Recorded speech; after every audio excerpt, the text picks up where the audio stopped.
Hi, and welcome to this episode of Hobby Horses. This episode comes with a couple of content warnings, my favorite, as well as general swearing and mature topics. There is a brief mention of rape in this episode, and a very brief mention of bestiality at the end. You can blame Richard for bringing that up. So if those sound like things that you can handle, then please stay tuned. Otherwise, we'll see you next week. Okay, bye! But I am lending for indie. Whoa. It's 6 words.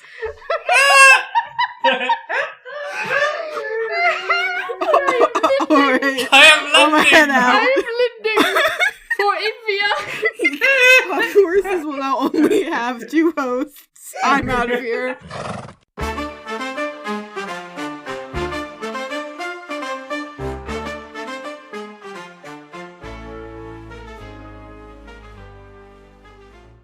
Welcome, everybody, to Hobby Horses, an info dump podcast, where we talk about our miscellaneous interests, obsessions, and hyperfixations. I'm Angharad, a third of your host. I'm 2/3 of your host, Thia. And I'm a third of your host, Richard. What a weird energy you guys are bringing. Yay! I was trying to copy Angharad's weird energy. Welcome to Hobby Horses. I was just trying to I don't know. She was trying to I was trying to have A energy. You did. Trying You to did bring have it. Yeah. fun. I was. Are It's you like a saying that I carnival. don't usually bring the fun? No. VBS Camp Counselor Corps. Anyway, I gotta ask how you guys are doing. How are you doing, Thea? This is the only way I get updates on your Oh life. my god. You know, you could just give me a phone call every once in a while. I only listen to things with Subway Surfers in the background. Yeah. You know, or That's what my attention span requires. or Richard you is could an you iPad know kid. how you could see what I'm up to if you read the group chat. Then you would know what I'm Call doing. out. Call out. So what have you... Are you just not gonna tell me the... Oh yeah. What did I do today? I walked some dogs. There was an original point. I had my tune-up for my shoulder, aka Oh, I that's went to good. the massage therapist this morning, and then I went to the chiropractor in the evening. So, Okay. feeling good. That's good. Y'all, have you seen the gas prices? Do you know how expensive it is Oh to drive up god, to see don't you bring all up the time? gas prices. I actually haven't. You bring up Have the they gas gone up that prices. much? I haven't really looked. Bro, it's They like have- $4, like, $4 everywhere. Yeah. Yeah. The cheapest gasoline Okay, it's is like- like $3.68. Yeah, it's like $3.80 is what I've been seeing around our area. But in Harry, I was thinking about our next activity Mm. after we've done Mm. finished our blacksmithing class Yes. is that we should I do like some sort of exercise. not a blacksmithing class. You just say It's a manly. I metal- can't say it's the it's metal a- and jewelry class. You can't say jewelry, because that's a We've girl's been making activity. rings. It's the We've blacksmithing been class, making guys. rings and bracelets. Look, Thea, did you hear this? I'm learning how to get the girls. No, yeah, Oh, I mean... no, making don't bring up the rings. book. Everyone wants to book? hear about the book. No, Richard. not the book. Is this gonna shape everyone's public opinion of you? What are you about mean- to talk about? Yes. No more than it already has. Oh, no. I've been listening to Models Seducing Women Through Honesty. What? It's a self-help book about how to have romantic relationships with women. Yes! So men need a Romantic book to relationship. tell them to be honest to people? Hey, it also tells you to be vulnerable. It does. Oh, And non-needy. sorry. You like saying that a lot. Yeah, Jeez. he took the word insecure and decided that he wanted that word, and so he started saying needy instead, and now he says that about every 2 sentences. Anything bad Jeez. is neediness. And that's no, you Yes. don't want neediness. Neediness is bad. No, And good women God. will hate you and reject Women you. my will gosh. despise you. Yes. Please tell me you're not actually using this for help. Okay, I'm making a little bit more light of it than... The actual book has some genuinely... I think it's somewhat useful. So I am. Yes. Sorry, Thea. But I am making more light of it than the actual book is. The actual book is not as bad. I will say, as a woman, I have also Wait. been... No, continue. Wait. I have also been listening to this book. Yes. So you see my plan. Specifically. Yeah, Richard, go ahead. Go ahead. My plan was, I got it, but then I felt kind of embarrassed to listen to it. I was like, this is, but then I was like, how I can fix this? I can just make Angharad listen to it with me. So every single time we've been in the car together, which is a lot because she crashed my car, so she has to drive me everywhere. You're like one of those people that are like, I'm not a loser. I have girlfriends, so you're like, by proximity, if Angharad also listens to it, it's no longer exactly. lame. Thank you. I'm glad you realized this. Okay. But anyway, what do you think of the book? Give your honest opinion, Mivas. My honest opinion is it slides very vigorously from being horribly objectifying to giving genuinely good advice. And it's really kind of a whiplash. Because he'll be like, I went into the club and I saw this girl with these great tits and ass. And I decided to talk to her about my true feelings. It was honesty and vulnerability are the only reasons that one can get the ladies. And it's like what? It's a very confusing book to listen to because he will say things that I'm like, dear God, I feel icky about just listening to that sentence. Yes. And then he'll say another thing, and I'll be like, yeah, okay, this is genuinely good advice. My advice is, if you're trying to attract women, maybe you should read a book written by a woman. Well, that's what Angharad said, but she has not recommended any. Oh, okay, so this is Angharad's fault. For books. Yes. Yeah, this is Angharad. This is a woman's fault. You've written any books about picking up women, Thea? Yeah, that's what I thought. What do you think? No, I could give you advice though.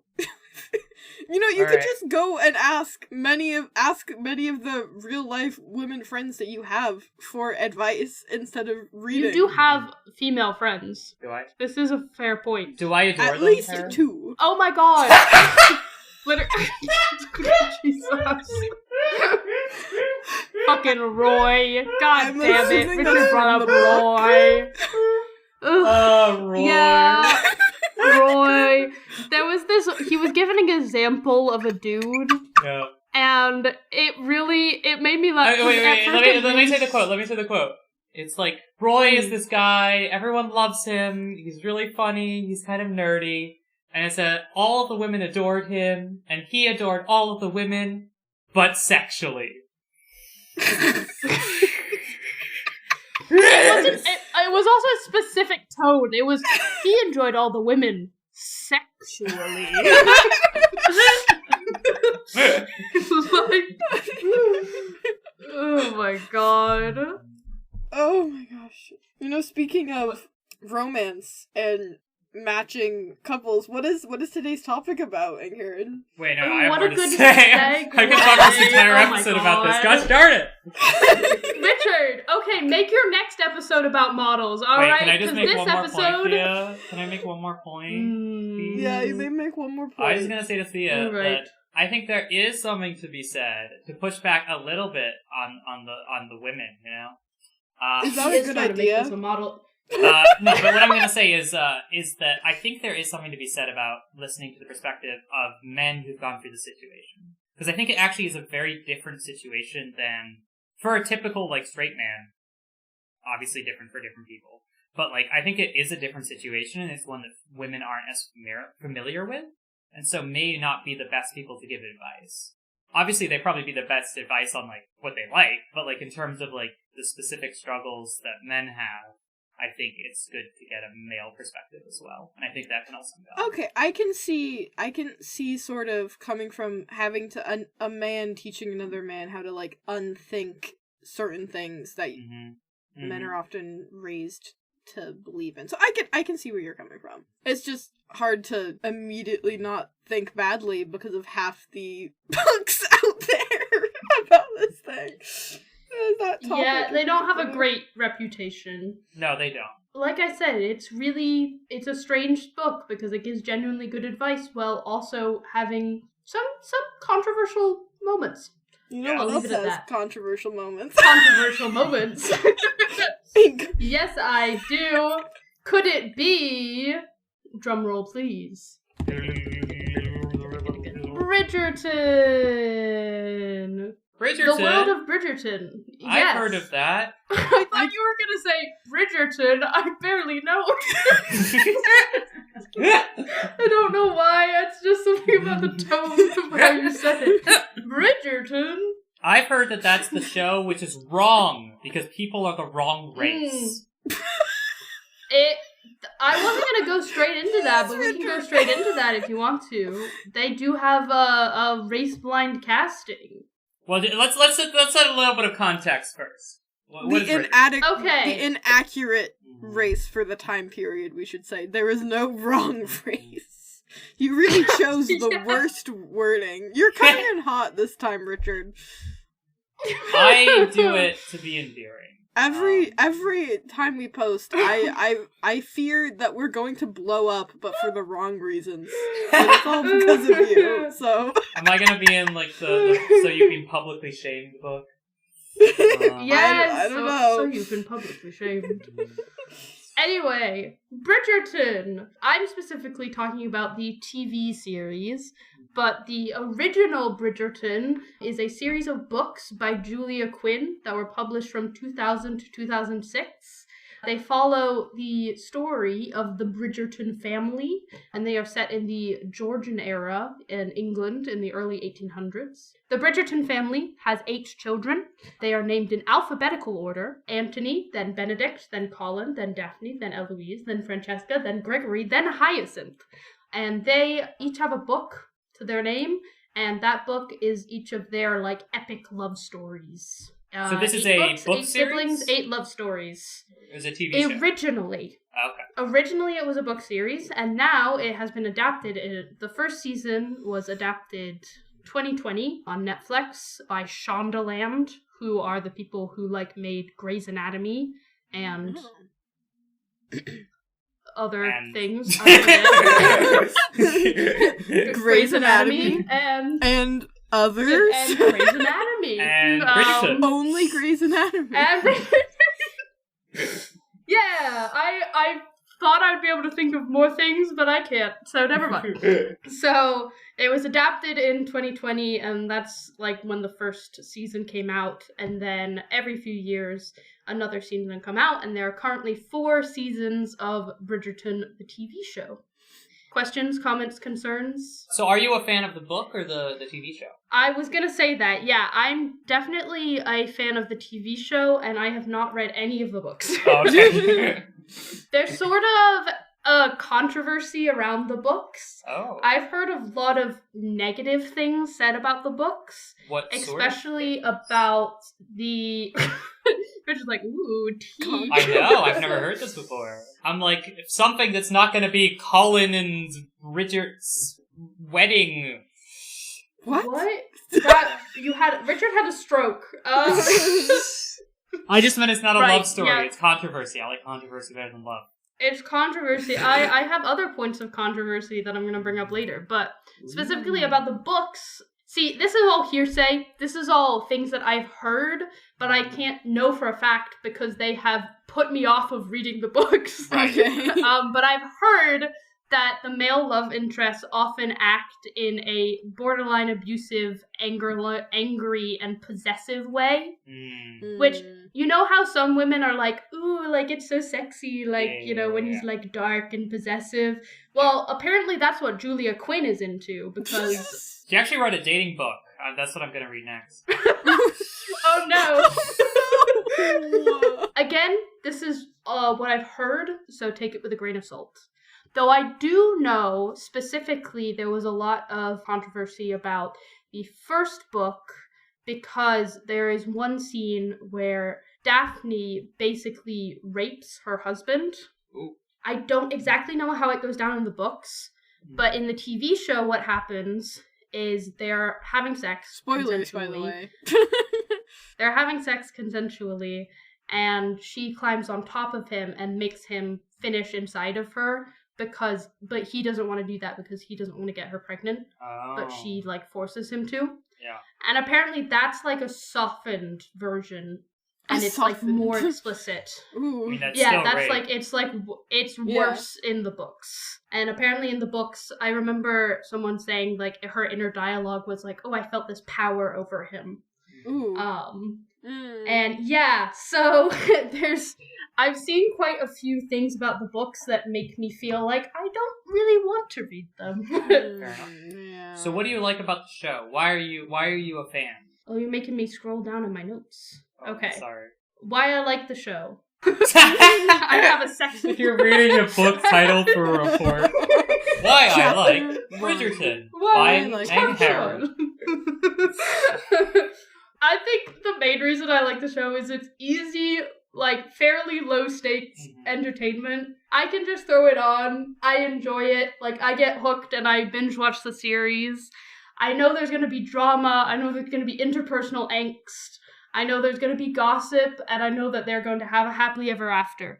Yeah. Well, why is it different? Like, why is it special compared to? Because I feel like there's a lot of things, right? What gives it the magic? I feel like part of it is just the blind casting. Oh, we're gonna talk about the racist casting. Yeah, we are gonna talk about that. It has nice representation. I do enjoy that. Part of that is the race blind casting. So the race blind casting came about. Well, they decided to do it for the sake of having more diversity in the show. I think that's the bottom line of it. Right. But there is an in-show explanation, which is explored more in their spin-off series called Queen Charlotte, where basically, in the show canon, Queen Charlotte is unexpectedly a woman of color. Basically, the British court is like, King George has to get married.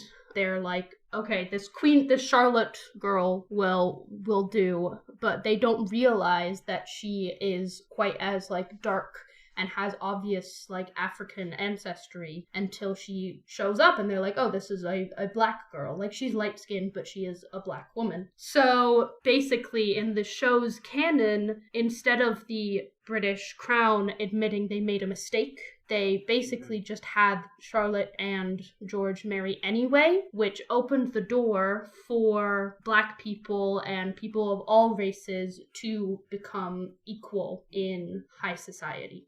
I didn't actually know that they had a in-universe explanation for it. That's kind of interesting that they did that later. Yeah, I think it is. I believe even before Queen Charlotte, that was like the explanation given.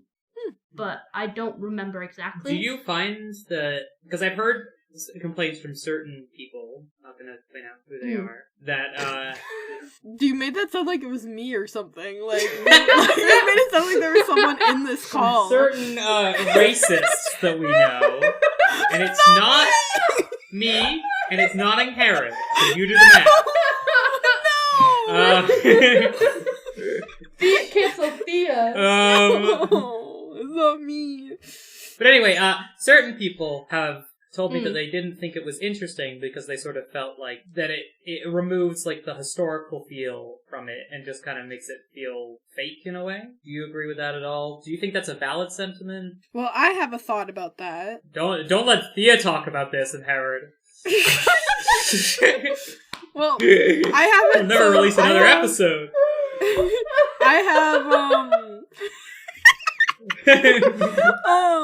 I haven't actually seen the show. I've seen a bunch of clips of it on the Ye Olde Talk, and I've watched a couple episodes at your guys' apartment with Angharad, but I haven't actually seen the show from start to finish.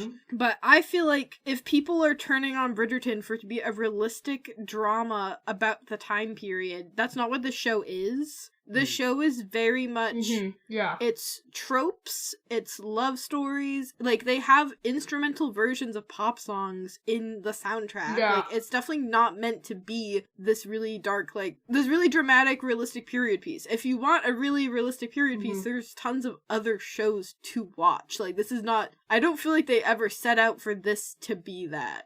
Like, they're definitely more interested in the romance and the character dynamics. Yeah, that's exactly my sentiment as well. This is an elevated version of reality. This, like, the costumes... If you're not watching like, dinky little period pieces, that's fine, but this is elevated content. No, you know what I mean. I'm Yeah, trying to think of a way to, like... But, like, even, like, the costumes, they have, like, sequins and ruffles. And, like, they are not realistic and they are not meant to be. I feel like it kind of gives the world of, like, a teenage girl daydreaming about, like, the books she's reading about schools in that time period. Like, you don't know everything historically, but the dynamics between the people in the time and the sort of the class dynamics, like, those are the sort of things that you latch onto. And I feel like that's sort of, like, the vibe of it. Like, I don't feel like every show that takes place, quote-unquote, in the past needs to be perfectly historically accurate, unless you're, like, marketing it as this. Because I'm a big fashion history nerd, so the Bridgerton costumes don't bother me too much, just because everything is sort of detached from reality. But if they were like, this is a serious, beautiful period piece, and it's, like, we really put our work in, and then I watch those costumes, I'd be like, okay, this is nothing. Like, you can't come out and say that you did your work and then you did it. The costumes are insane. Have you seen Cressida Cowper? Wild. Link in the show notes. I also wanted to say, link in the show notes, just Cressida Cowper. Just, for real. I also wanted to say, apart from the race-blind casting, there is other representation in Bridgerton. There is a lot of disability representation. Yeah. There are deaf characters. I think in every season there are shown to be this deaf family who sign, and subtitles are given. There's wheelchair-bound characters. There's one lord who is in a wheelchair. He's in a, like, sick-ass looking wheelchair as well, because it's, like, 1800s. There's also a woman with a limb difference who's, like, a pretty prominent secondary character in this latest season. So there's a lot of disability rep as well as race-blind casting. And on top of that, there is queer representation. Spoilers! 2 of the Bridgerton siblings are queer. Benedict is bisexual and is shown to be with both men and women. And Francesca is either bisexual or a lesbian. We'll get into that later. But there are queer storylines in every season, pretty much. Oh, and one of the other reasons that I really like Bridgerton is because I love the ensemble cast and I love the family dynamic. I love a good, complicated family dynamic, and there are 8 of them. And they went through tragedy. So in Season 2 is my favorite by far because it really explores the Bridgerton backstories. And the oldest sibling, Anthony, it shows his inner struggles with basically having to be a father to his younger siblings because his dad dies when he's 18 and he's pushed into this position of power. And it really fucks him up. And it fucks up his siblings, but he doesn't know how to deal with it and deal with this responsibility because suddenly he's expected to, you know, be the head of household after his father has died and his mother is 6 months pregnant and grieving, you know, and he's 18 years old. And it really explores his backstory. I love learning more and more about each sibling and about their family dynamics. And there's always little scenes that they include of the family just sort of bickering and joking and like having little moments together, which I really enjoy. I think it being an ensemble show is one of its greatest strengths. Would you say, so Season 2 is your favorite season? Do you have a least favorite? I think I already know this. Oh no, I'm just gonna create a rant. I know a rant when I do. I'll go to my frustrations with the Bridgerton section. Welcome to the dark place. The place between Season reality and unreality. The place where dreams come to die. It is the Angharad rant corner. Welcome. Season 3. My girl Penelope. My girl Penelope. I love this girl. First off, she's my wife. She's absolutely gorgeous. They did her glow up so well because my jaw like dropped when I saw the Season 3 promo pictures. They made her up so pretty. Penelope is a really interesting character because she has these two sides to her personality. On the one hand, she's this very sweet, shy, innocent girl who's fat, so everybody doesn't take her seriously, and her mom is kind of evil. Sorry, just the way you were like, she's sweet, but she's fat. It just like got up close to the mic, and I don't know why that cracked me up. I just wasn't expecting it. Fat! Same girl, same. But on the other hand, she's actually, major spoilers for season 1, she's actually Gossip Girl of this of this thing. She's Lady Whistledown. She is the person stirring up all of the drama in the Bridgerton universe by writing these gossip columns and delivering them to everybody. So she's a very interesting character, and she has a friends to lovers storyline with her best friend's older brother, Colin. And I was so excited about this season because they had been teasing it and having little Colin and Penelope moments in season 1 and 2. And then suddenly, boom, they release it in like 2 4-episode chunks that they tried to make into their own individual seasons. So they had the first 4 episodes was like them falling in love, and then the last 4 episodes was them getting into a really big fight and then eventually reconciling. That's exactly what we want to see in their love story. Them falling in love and then followed by a vicious fight. That's what everyone wants. And a really big problem with season 3 is they didn't have any time on screen. Half of the time, other unrelated bullshit was happening that I did not care about. Their love story really felt like it was cast to the side. And I know I said that it was the ensemble show was a strength, but that can only go so far. Yeah. It's still primarily a romance show. This is another controversial take. I don't give a shit about the Mondridges. I'm sorry. I don't give a shit about them. But... because they don't do anything, and they're, tangentially related to the main story. But, why do I care? I don't care! Alright. They just always have their own storyline. Okay. Alright. Anyway. The Twilight Zone, I don't know if you get it, my parody at the beginning, usually ends with a moral as they zoom out slowly upon the desolate wasteland. So, as we zoom out from the Angharad ranch corner, any deep morals to end it with? If you're gonna do a romance season, don't have the couple almost break up in the middle of it. Don't try and shove too many things. But that's common for romance stories, right? They run to the airport and they're like, I actually do love you, Sarah. No, it is very common. It's just the way they did it specifically. First of all, it felt like their love story was super rushed because they had to have them fully commit to each other before they could have this super big rift. They set it up there Colin's I hate Lady Whistledown, I want to fucking kill her.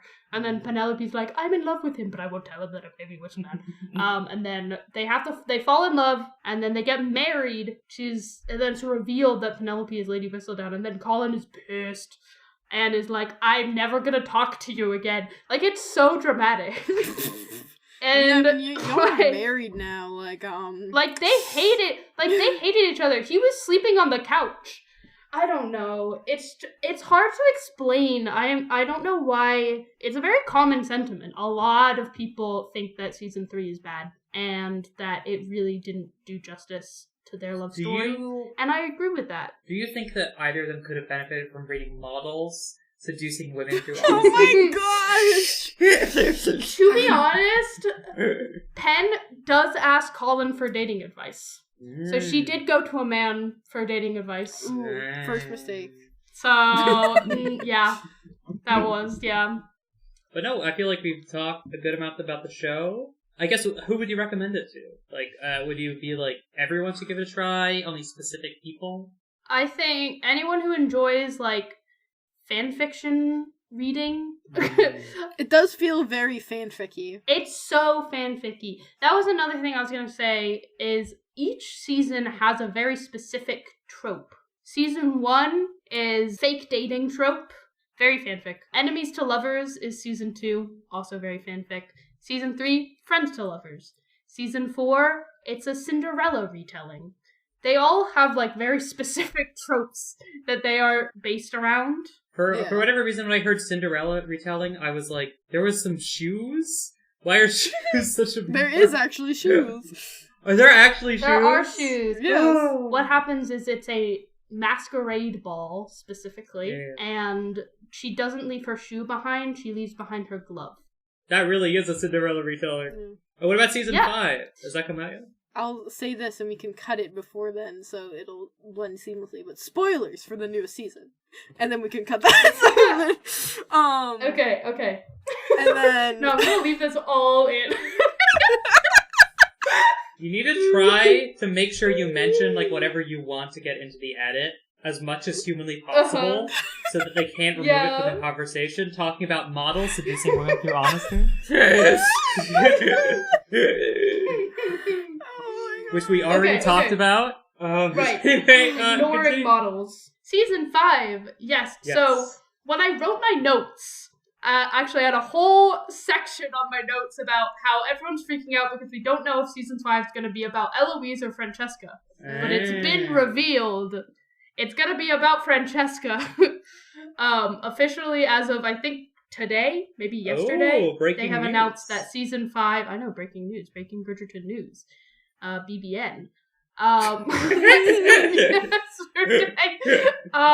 it's been announced that it's going to be Francesca's season next. But there is some controversy. I do know about this. There is controversy about both season 5 and season 6. So season 5, there is controversy because it's gay. So basically, I know, shocking.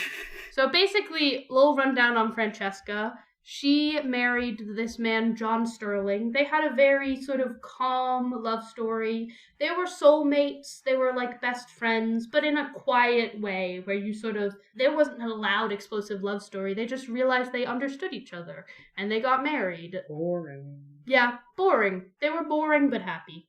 And then he fucking died. He had an aneurysm in his sleep. Motherfucker dead. Sorry. R.I.P. John Sterling. You were a good man. He was a very good man. And then so Francesca Francesca is mourning him. Sorry. I'm laughing at Thia laughing. Just you're just like, motherfucker dead. Especially because we were like, let's not try to say the F word too many times in our podcast. I completely forgot that we said this. I wasn't there for that, okay? Yes, you should have told me that specifically. I swear to God, I was not there for that that conversation multiple times. Was I here? This well, was at Long Island, but I blocked that out of my memory. At the very start, that. when we did our first one, we were like, what should we do, like level swearing-wise? Like, how much? And that's what we agreed on. We were all together. Well, he motherfucking dead. Anyway, the motherfucking dead guy is dead. Yeah, the motherfucking dead. I want to hear about the gays. John.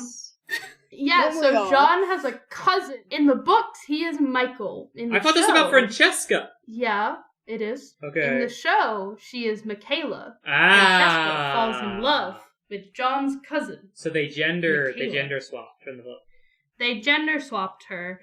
And the reason why this is so controversial is because Francesca goes through infertility issues in her books, but eventually is able to have children with Michael. But she doesn't have any children with John, I believe.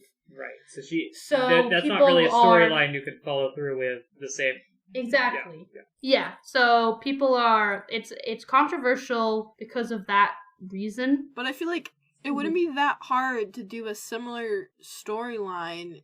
Like there's ways to change it so that those stories. I don't think there's many ways to do an infertility storyline though. with someone. Well, the thing is, they have they semi-addressed the infertility issues within season 4, which is the season that John dies. Mm-hmm. So Francesca basically, while mourning him, she has this breakdown talking to her mother, because her mother's also a widow, and she's saying to her mother, you look at me like we're together in this now, and that we are one and the same, but we are not the same, because you have 8 pieces of your husband, you have 8 children, 8 times you fulfilled your womanly, wifely duties, and I couldn't give him even one. And so there is like an addressing of that theme in season 4. I just don't know how they're going to continue with it in season 5. It's clear Francesca holds a lot of like anguish and guilt that she wasn't able to give John children. Well, I guess we'll have to have more information once they release season 5. We'll have to have BBN Corner, Breaking Bridgerton news. I didn't realize that he's already dead in the news. I haven't watched the rest of the episodes. Well, now I have to go back and actually watch it. Yeah. I will say, for as lighthearted that Bridgerton is, it definitely has this moments of exploring deeper topics, especially around sexism. It has always had a very heavy feminist tone to it. And also, recently in this recent season, it focused a lot on classism, because it is a love story between someone in high society and a maid. She is the bastard daughter of a lord, but that doesn't give her any title or rights, really. Interesting. Yeah. What's top 3 hottest Bridgertons? Top 3 hottest Bridgertons: Penelope, obviously, number 1. Your girl. My girl. I love her. That's her wife. I think season 1 Colin was hot, and then season 2 Colin, they gave him a really stupid beard. And he looked stupid. And then season 3 Colin, they gave him way too much Botox, and he also looked stupid. So... What about season 4 Colin? He's okay. He's alright, He's gotten better, but he's still... There's the Botox. He still has that weird lip flip, like, face where he's like, Lip flip face. Yeah. Sorry, it just went over the reasons why Colin Bridgerton has gone downhill. You were like, top 3. Well, not Colin, that's for sure. Like, sorry. Imagine if we get 0 listeners except Colin's actor, and he's just like, I thought my lip filler was good. That seems unlikely. Luke. It's not Luke, impossible though. Whatever your last name is. You never know. But it's not out of the realm. Well, it's a little out of the realm of possibility. But it's a low possibility, but never impossible. Okay. Kate is gorgeous, I will say. Kate, Antony's. Oh. So none of the actual Antony's bloodborne Bridgertons. No, they're also all pretty.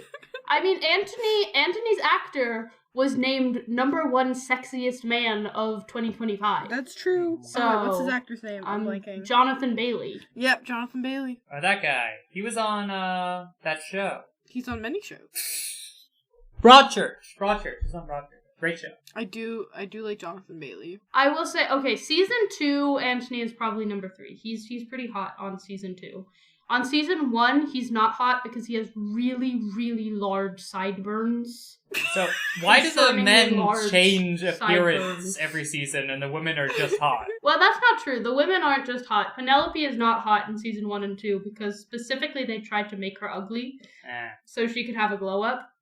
And they did a really good job. She is not done justice in season 1 Well, the and way 2. they dress her in the earlier seasons from what I've seen, it looks younger. So it's not that she's not she like is pretty, but the way they dress her is almost But they give her really horrendous curls. Yeah. And they dress her in things that make her look a lot fatter because of where the bust line is placed. They make her look bigger than she is, and it's not, like, flattering. And they also dress her in really bad colors for her. And they also give her bright orange hair. I heard you saying cartoonishly orange. Are you saying that she's not as attractive when she's fatter? Are you being fatphobic right now?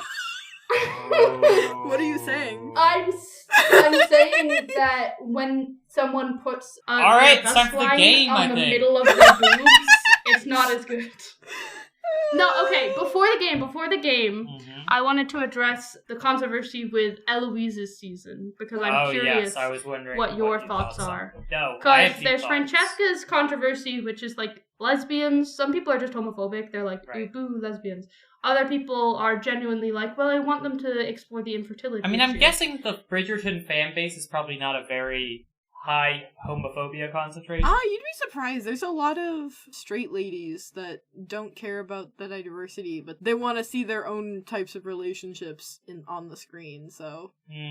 I guess if you're, like, watching it as, like, wish fulfillment, almost. Because it is a very steamy show, from what I've heard. So I feel like a lot of people that watch it, they might be watching it as wish fulfillment, and I think straight women often get like a homophobia pass because they sometimes they'll have a brand of homophobia that isn't as blatant. Yeah, I think there's also something to be said about a lot of the queer representation in previous seasons has been from a male character, and now it's going to be a female character.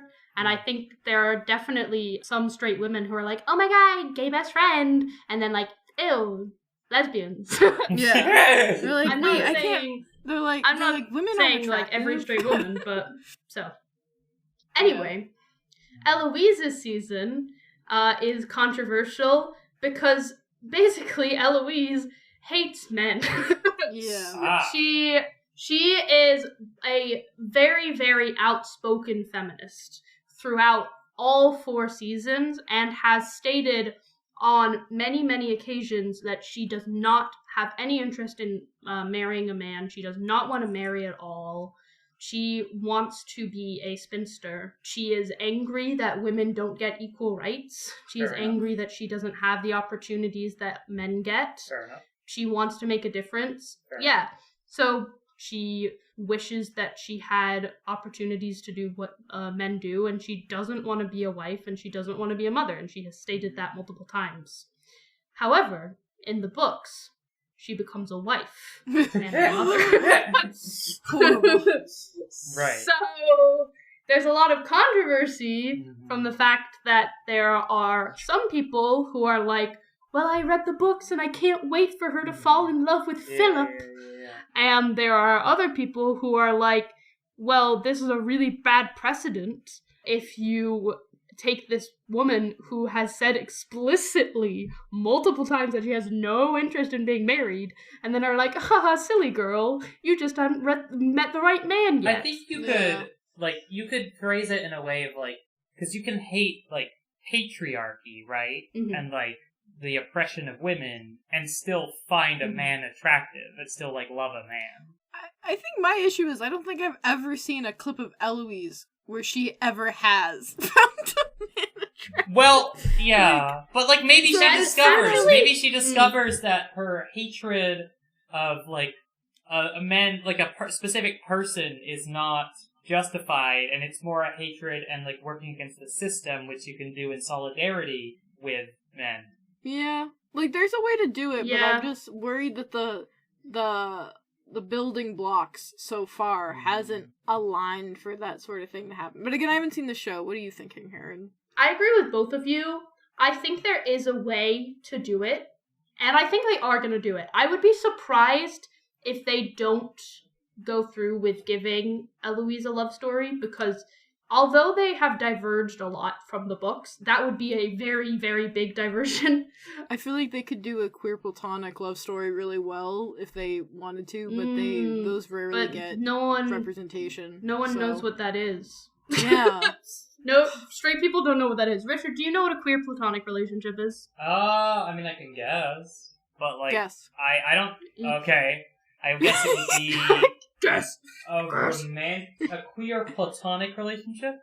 Yeah. Actually, I don't know what that is. 'Cause, like, I was like, No a queer, guesses. like, an asexual romantic relationship, I can picture that. You just do, like, the date, but don't do the sex act. Mm-hmm. But a queer platonic relationship, I don't quite understand. No. A queer platonic relationship, as far as I understand it, is basically when you have a partnership with somebody that goes sort of beyond typical friendship. There is like that commitment that you have in a usual romantic partnership, except there are no romantic feelings between each other. It basically means it's not the typical romantic relationship, but it's still a partnership. Yeah, I've heard it described as something that's sort of something between friendship and a romantic relationship, or anything sort of outside what would generally be considered that. So I could see, since Eloise definitely seems like she does not have any sort of attraction to men, a sort of partnership. I will say, as a side note, am I wrong? Am I saying that incorrectly? Kind of. It's been a very long time since I have seen season 1. Or maybe this was in season 2. Season 1 or 2. However, there is this man, Theo Sharp. She does not have a romantic relationship with him, but it is obvious that she has a bit of crush on him. And he is the... Oh god, it's been so long since I've watched about this. But Theo is basically... He works at a shop. He's not high society. He's not a nobleman. He's just some random dude.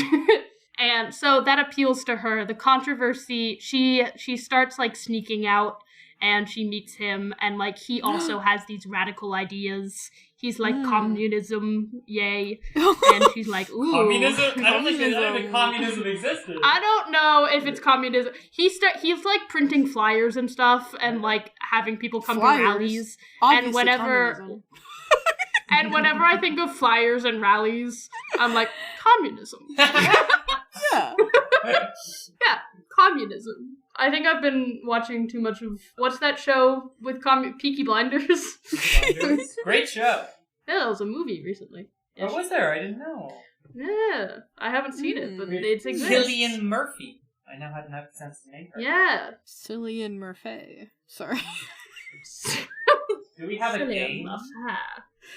We do have a game! Yay! A game! Sort of final thoughts on the Eloise controversy that you wanted to sort of close out with before we switch into our game? She has shown at least some sort of romantic attraction before with Theo Sharp, so it isn't completely out of the blue. I just really hope that they handle it with delicacy and that they don't make it seem like a man fixed to all of her problems. I feel like she would also need someone that is also sort of outside of the normal. We have met, her husband is Philip Crane, so we have met his character very briefly in season 1, because he marries Colin's ex-fiancée. So we've met him briefly, and basically he's just like an autistic plant nerd. Honestly, but not a bad fit for her. Yeah, he just seems like just kind of chill guy, really, from what I saw of him. Anyway, game. Game. What's our game today? It's less game and more sort of rank with a little bit of acting. Oh. Basically. Are we making a tier list? We're gonna be making a tier list, but it's not a very big tier list because it only has 4 things on it. Okay. Oh. But in every season, in every season of Bridgerton, there is one moment where the male lead makes a big speech with a declaration of love.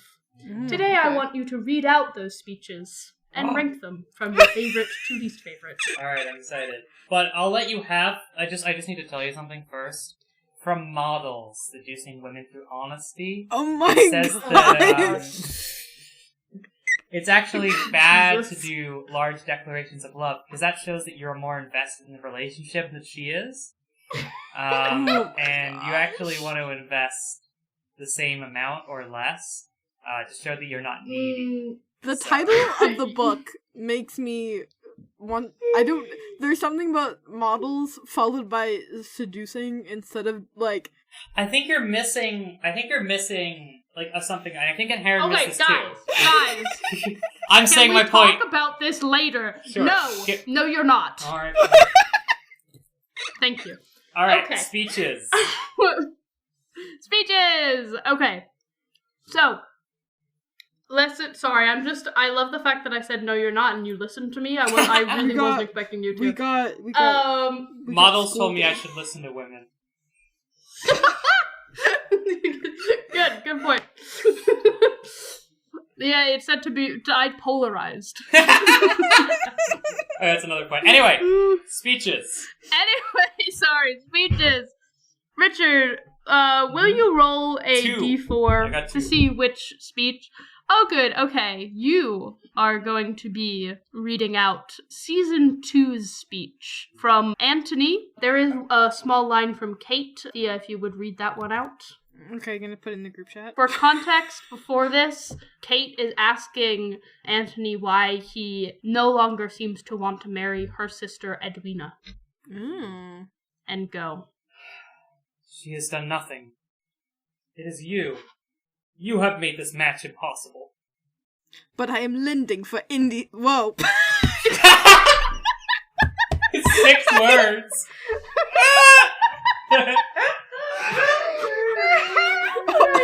Alright. I am lending. I am lending for Invia. Of course, this will now only have 2 hosts. I'm out of here. Nice knowing you. Bye, Thea. See ya. Alright, she has done nothing. It is you. You have made this match impossible. But I am leaving for India. And it is not far enough! Do you think that there is a corner of this earth that you could travel to far enough away to free me from this torment? I am a gentleman. My father raised me to act with honor. But that honor is hanging by a thread that grows more precarious with every moment I spend in your presence. You are a bane of my existence, and the object of all my desires. Golf claps. Woo! Alright, that's Season 2's speech. All Thea, right. now you have to read something. Oh gosh, hopefully I can do better All than right, the 6 roll words. a d4, please. If it's a 2, then roll it again. I immediately got a 2, so we're gonna roll it again. I got another 2, okay. Oh my gosh, I got another 2! It really wants you to, redeem yourself for the lending. I got 3. 3. Alright, you are going to read Colin Bridgerton's line. No, the pressure's on. I already messed up in my The pressure's on. line. Will you be able to speak English? I have spent so long trying to feel less, trying to be the kind of man society expects me to be, and for a moment, I thought I had succeeded. But these past few weeks have been full of confounding feelings. Feelings like a total inability to stop thinking about you, about that kiss. Feelings like dreaming of you when I'm asleep, and in fact, preferring sleep, because that is where I might find you. A feeling that is like torture, but one I do not want to give up. Okay, very good, very good. I was sweating. Alright. I could feel myself tripping over the words, and I was like, I have to keep going. Alright, Richard, do you want ready. 1 or 4? 4. This is Benedict Bridgerton's speech. Speech from Season 4 of Bridgerton. That's good because you chose 4, that means that Richard is gonna be Daphne for Season 1. So right. Yes. Sophie is there. You enter. You just had sex in a bath. You know. Oh. Yes. Sorry, wait, let me get some water. Right. I put some water on my hand. There is not a single moment you do not fill my mind. I've heard every qualm you've raised about being with me, and I wish there were some other way for us to be together. But the thought of spending a single day without you torments my soul. You deserve the very world, but how else am I to be with a woman society has made it impossible for me to be with? A woman I was foolish enough to fall in love with. I love you, Sophie. You're the person I've been searching for all my life. I love you. I love you. I love you. Jeez, you put your whole heart into that, and I could barely get through the paragraph. I kept switching the... Oh, I do this thing that when I'm under pressure, my brain will, switch the first letter of 2 different words, because I'm already skipping ahead, and it's really embarrassing. And the more I do it, the more it makes me do it more, because I panic. Alright, the speech is the first iconic speech in season 1. Thia, you're going to be playing Simon. Okay. Richard, you are going to be playing Daphne. Alright. Whenever you're ready. Am I allowed to do a funny voice? Sure. Alright, thank you. Okay. Okay, the last line, Thea, you gotta read really dramatic, though, okay? Okay. Alright, I want the sincerity. My mom's in her bedroom. She's gonna be like, what on earth is happening? Okay. Everything I told the queen was true. I cannot stop thinking of you. From the mornings you ease, to the evenings you quiet, to the dreams you inhabit. My thoughts of you never end. I am yours, Daphne. I have always been yours. I do not understand. Damn it.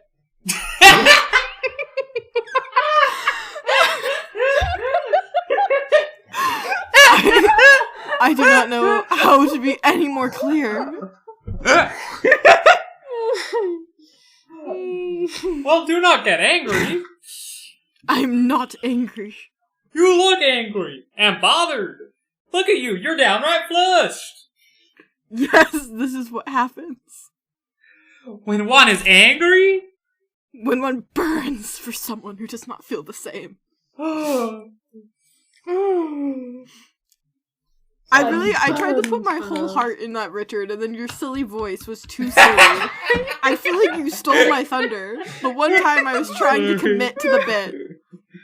No, I did ask you did really well. Thank you. You did. No, you did really well. That's why I thought you were gonna do like. I was annoyed. I was like, oh my god. I thought you were gonna do a voice like, I do not understand, or like something silly that way. I was not expecting like whatever that was. I was trying goofy. to do goofy. That was goofy, but oh, okay, I'm glad you that got literally it. was goofy. You should have been like, can I do a goofy voice? And then like I told you. Alright, so season 1 is I'll give you the rundown. Season 1 is the one that is I burn for you. Right. Season 2 is you are the bane of my existence and the object of all my desires. I do know that Season is a 3 one. is feelings like dreaming of you when I'm asleep, and in fact preferring sleep because that is where I might find you. And season 4 is the thought of spending a single day without you torments my soul. So you can look at them. I mean, I have a personal preference. I don't like the India one. That's going last. Interesting. I don't know. I mean, it's like a little, you're the bane of my existence. Okay. I feel like the India one works better in context of the story. I agree. Because that's the enemies Yes. to lovers one. So they've been a little It tense is. with each other the whole time. That So- makes sense. Yeah. I mean, that one speech was very well circulated online. People were It was swooning. very People popular. were swooning Yeah. over that one. And I can get it. I understand. But I don't know. Collins feels a little basic to me. A little I agree. basic. I I don't was know. thinking the same. It's not like it's not far enough levels of drama, you know? No, it isn't drama. It's a little more sappy. The levels of yearning that Anthony brings. He's a yearner. I also For reference, Richard and Thea, I guess, I don't know if you've seen this, there's literally a moment where Kate passes by him and he like sniffs the air behind her because he oh my yearns that much. gosh. That sounds Like it's needy. crazy levels. He is. Bro is needy. I liked the Benedict one when I was reading it, but now I'm reading it again and I'm like, it's kind of boring. Well, I don't know. I liked Benedict's. It felt very real. Yes, it feels more real. Yeah. Like, it doesn't feel performative. Mm-hmm. Like, I will like, Colin feels a little performative. Yes. I will say, people keep saying that Colin would be a performative male, and I do see it. I do think that is He is true. performative. I do think he would go my around with a favorite, Labubu though, and Matcha. My number one is I actually really do like the burns one. The one who burns for someone who does not feel the burn same. for you. That was iconic. That's what made, like, big speeches in Bridgerton iconic, is, like, this I burn for you. Everyone was like, oh my god, he burned for her. Guys, he burns. He's not just hot for her, he burns. I feel like, so this is sort of my gut sort of ranking. Okay. I would put Benedict as number 1. Mostly because, my personal opinion, it feels very real. It doesn't feel like he's being overly poetic, but he's being, like, genuine, and I appreciate that. It doesn't feel performative like Colin. Then I'd put number 2 as Daphne, and I forget his first name. Simon. Simon. Simon is number 2, because that's an iconic line. You can feel the passion. It's still, I don't know. It's not my favorite. Basically, and I'm personally putting myself in, if I was hearing this spoken to me. I would, like... Oh, okay. That's how I'm ranking these. That's my personal... Okay. That's how I'm You hear that, fellas and ladies out there who want to seduce Thea.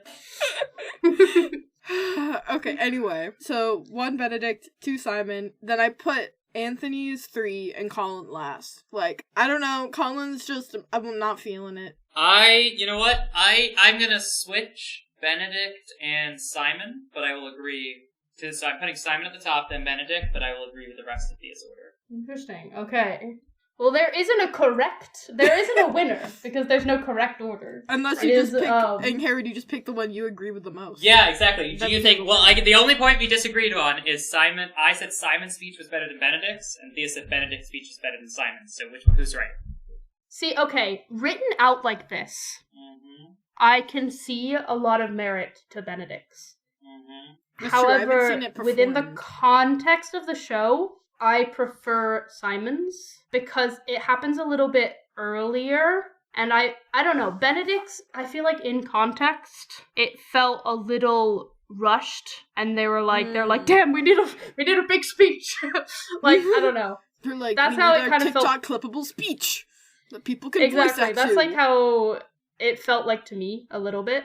I really like Antony's, but that is because I'm super biased towards season 2. I feel like this order would shift greatly based on the delivery of these speeches. Oh, yeah, definitely. I will say I did memorize the Colin speech. So you could say it to Penelope in your dreams. Yeah, I mean, it makes sense. Yes, but also to... Wait, I'm gonna walk over to Angharad, I'm gonna blindfold her.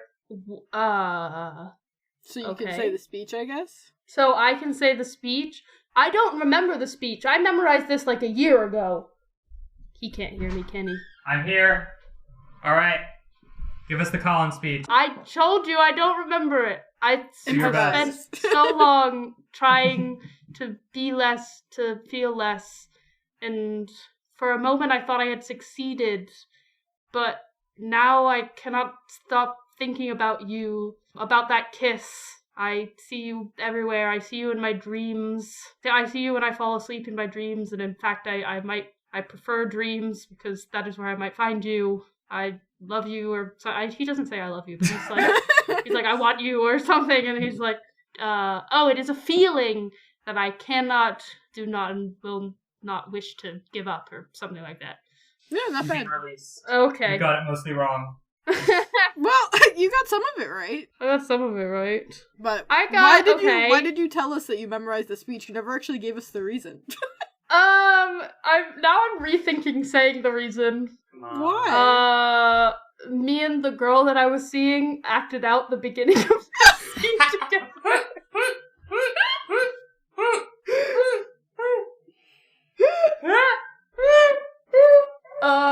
Which would mean more if you knew the context of the scene.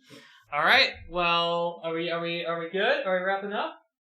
Yeah, I think we should wrap it up. Sorry, I'm like, I don't want this to come. I'm gonna have to edit this so bad to make it have a better ending, because I am like, I feel you're looking to me to like say something to end the episode, but I'm like, I don't know. Bridgerton, it's a good show. I enjoy it. It's definitely not for everybody, though. Oh, there was a side note that I wanted to say. Yeah. Guys, side note, I'm not a pervert. I don't just watch shows with sex in them. Have you watched that show where they masturbate the horse? What? What? What? No, Richard. I haven't watched. Have you watched the show? I haven't. A lot of people were talking about this show where they masturbated the horse. I think that's called Yellowstone. Not a real horse, right? No, I'm pretty sure it was I don't think they did that. No. But they, simulate it. It's not, they don't actually jerk off a horse. No, it was not. I was not simulated. I looked it up. No, it was not simulated. It was not They simulated. assaulted that horse. I mean, apparently it's something they have to do with stallions. You can't see my face, but it's horrified. I I don't know if we should leave this in. This is too disturbing to me. I don't know if I want this to be my digital footprint. I'm gonna be honest with you guys. Oh my god. Yeah, I've taught a class on digital footprints. This is not in there. I thought for a second you were gonna say you taught a class on horse domestication. No, I'm still a novice in that area. Did you hear about... Okay. We gotta end this, really? I don't know why. We gotta end Have you this heard thing. about the guy who was a Boeing engineer? And he was part of a club that would go to farms and have horses have sex with them. What? And he No, died. I haven't heard of this guy. Oh my god. What on earth are you talking about? I can't with that crawling out of my skin. Well, Anyway. I've been 1/3 of your host. I've been 2/3 of your host, Thea. And I've been 3/3 of your host, Richard.